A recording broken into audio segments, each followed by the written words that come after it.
Ladies and gentlemen, Detroit Lions fans of all ages, Alex Anzalone has entered the building. That was the news that came out of Dan Campbell's mouth this morning during the 8 a.m. press conference that Alex Anzalone has made it. He's in camp. He reported. Now, there was some questions that he tried not to answer, one of which, is there any potential for a hold-in? And Dan Campbell, he wasn't going to mince words with it. He said that he doesn't believe in it. He doesn't believe that that's, the situation for Alex Anzalone. Now whether or not, that's specific to Alex Anzalone or the entire NFL, he kind of made a blanket statement that he just doesn't believe that that's going to happen. So for Alex to be in camp, look, we expected it. Okay. The OTAs, the mini camps, he's never been a part of it. And Dan Campbell also emphasized that he's never been in camp for those things. Never been in, well, not camp, but the OTAs and the rookie mini camps and all that good stuff. So that's like, no news is good news, right? For whatever reason, a lot of this information that started coming through the media about Alex Anzalone holding out and wanting a new contract.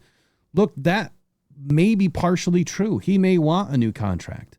And Dan Campbell was asked about that today. And he said, he's not going to comment on what's going on with the contracts with Alex Anzalone. But the most important thing is he's there, right? He's in camp. And that's a big, big, big thing, especially when you look at the injuries that the Lions are facing already to start camp.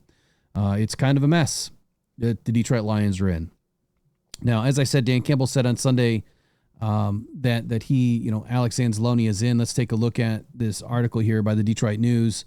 Nolan Bianchi says, you're here. The Detroit Lions coach Dan Campbell said Sunday that Anzalone is back in Allen Park and has reported for training camp. Huge, right? After missing voluntary organized team activities during the spring. But again, that's not a big deal because Alex has never been there for those. So a whole lot of, huff and puff over nothing.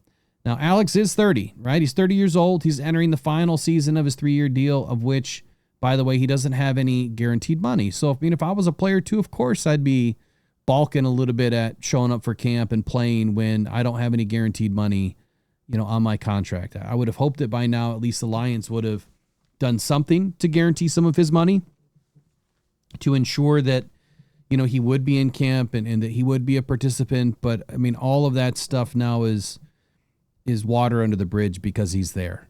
And it doesn't mean that there's not a deal that's not going to get worked out. But obviously, Alex has been hinting at a desire for a new contract on social media. Again, I don't necessarily believe in all that. I'm not saying that Alex hasn't dropped some hints about things, but he hasn't outwardly said, look, I'm not coming to camp unless I get a new deal. He hasn't said that, right? Yeah, he's put some things on social media, whether he was commenting on his value relative to other players at his position, which was causing some speculation to whether or not he was going to hold out, but also, publicly commenting on Trey Hendrickson deal and others, that they got deals. Now, from what I heard, the information that I was given is that, yeah, he's looking for 13 to 15 million. Now, he's not trying to be the most expensive or the highest paid, but he wants to be paid commensurate to his position, his value to the team, his age, obviously the statistics that he puts up. And I understand that. And there's nothing wrong with that. Campbell also said this today. He said, Campbell said Anzalone won't practice on Sunday, but he did report that he crushed the conditioning test and that the Lions coach doesn't believe that there's any contract-related reason for concern going forward, adding that it's not a hold-in situation whether Anzalone has reported but is refusing to practice until he secures a new deal. So that's important, right? Campbell said that he won't practice today, which means maybe that they are trying to get a deal done. But again, Dan Campbell's not going to comment on that. The most important thing is the quote by Dan Campbell where he said, he's here, he reported, he did great on the conditioning test. Weight's good, he's ready to go. Like, that's the most important thing right now. That at least he's healthy, right? Coming back from the forearm injury, that he looks good, he's ready to rock and roll. Anzalone was one of 2 players, according to this article, including since the retired center Frank Ragnow, to be absent during OTAs for non-injury reasons. The team acknowledged his absence but declined to comment on the reason. The linebacker market obviously has taken off. It's taken off for Alex Anzalone. Ever since that he signed his new deal We've seen, guys like Jamie Sherwood that I wanted the Lions to go after. I think he signed a 3-year, $45 million deal. Or it might have been a 3-year, $60 million deal. Whatever it was a lot of money. And clearly that's, more towards the tippy top of the market. And each linebacker's different from another, linebacker, depending on what system they play in, right? 3-4 versus 4-3. Now, the Philadelphia Eagles linebacker, Zach Bond, he signed a 3-year deal worth $17 million a year. While Derek Barnes, obviously, Alex's teammate, signed a 3-year deal at $8.5 million per season. Now, obviously, Anzalone is going to want more than this number. He's going to want more than 8.5, but it's not going to be north of 17. And I think that's why the guy that I have a good relationship, former executive in the NFL, said that number's 13 to 15, more likely on the lower end towards 13 million. Look, if Anzalone signs a 2-year extension at 20 million or 24, 25 million, I wouldn't be surprised. I wouldn't be surprised at all. And I think that the Lions are probably going to try to do what's right for them and him, at least give him one more year of guaranteed money, get him all set for this year. And maybe this is the last time that we see Anzalone, dressed up in the Honolulu blue. I don't know. I think that he still plays at a very valuable rate. And I think he does a lot for this team. Obviously, according to this article, Anzalone has been one of the most important players in the Detroit defense in the Dan Campbell era. That statement is 100% true. But the good news is, man, Alex is in camp. In the end, to put it plainly, like Dan Campbell said, that's the only thing that matters, is that he's here, right? He passed the conditioning test. He's ready to rock and roll. Anzalone is a big part of this team, man. As a captain, he's a leader of this defense. And given the injury situation now with Levi Onwuzurike out for the season and others on this defense, look, we've got significant injuries that just popped up with Ennis Rakestraw today. And so when you look around this defense and you look, how can we maintain that level of defense that is going to shut down the run?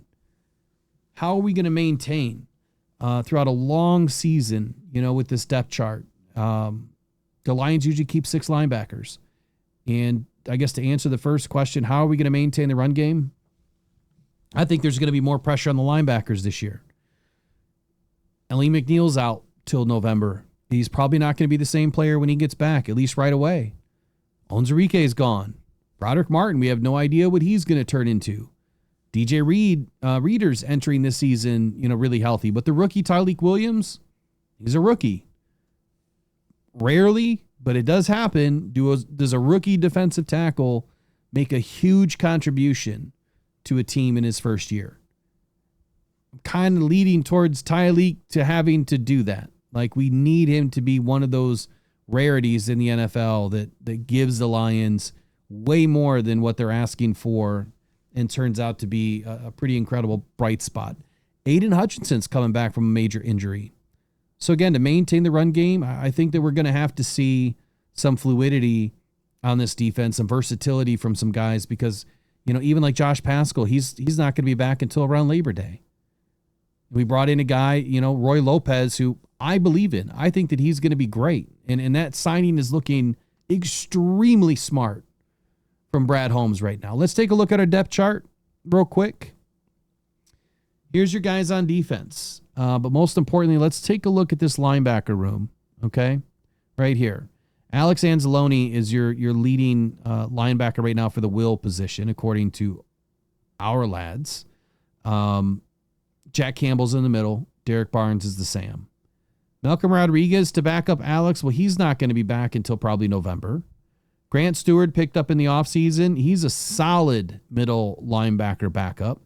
Trevor Nowaski down at the Sam position. He looked like an absolute stud walking into camp. He looks ready to rock and roll. More so than I think he was last year. Now we brought in Zach Cunningham. Again, another guy that's he's a jackknife, if you will, or a jack of all trades for this defense. I think that he's going to be able to fit in and be very versatile for Calvin Shepard. Now, Ezekiel Turner, I know some people are excited about him. I think he has a long way to go. Last year, he got eaten alive in the run game. He was biting down far too often on the fakes and on the RPO. He needs to be very composed this year and patient and making sure that he's seeing the right read. Anthony Pittman, he was also out. I think that he had some sort of an injury concern that Dan really didn't elaborate on today. But Anthony Pittman will be out of training camp at least for today. So we'll be following that story. And then we have Deron Gilbert. So we have 10 guys, right now that we need 6. We need 6 guys to really work out for this team. And I would say that we have really good depth on this squad right now. If Alex and Jack and Derek and Nowaski and Grant Stewart can lead the charge to begin this season and get us through, November, December healthy, and then guys coming back like Malcolm Rodriguez, being able to plug him in and to help this team, situationally, whether it's special teams or other situational schemes, I think that we're going to be just fine. But I think there's going to be a lot of pressure on the linebacker room this year, and Alex Anzalone is going to be a big part of this defense winning. Last year, you saw us, man, and we were up against it. And again, this year, it's against all odds. Go Detroit Lions. Alex Anzalone, welcome to Detroit once again. It's time to go to work, man. It's time to hunt. Let's do it. We'll see you guys in the next one. Take care.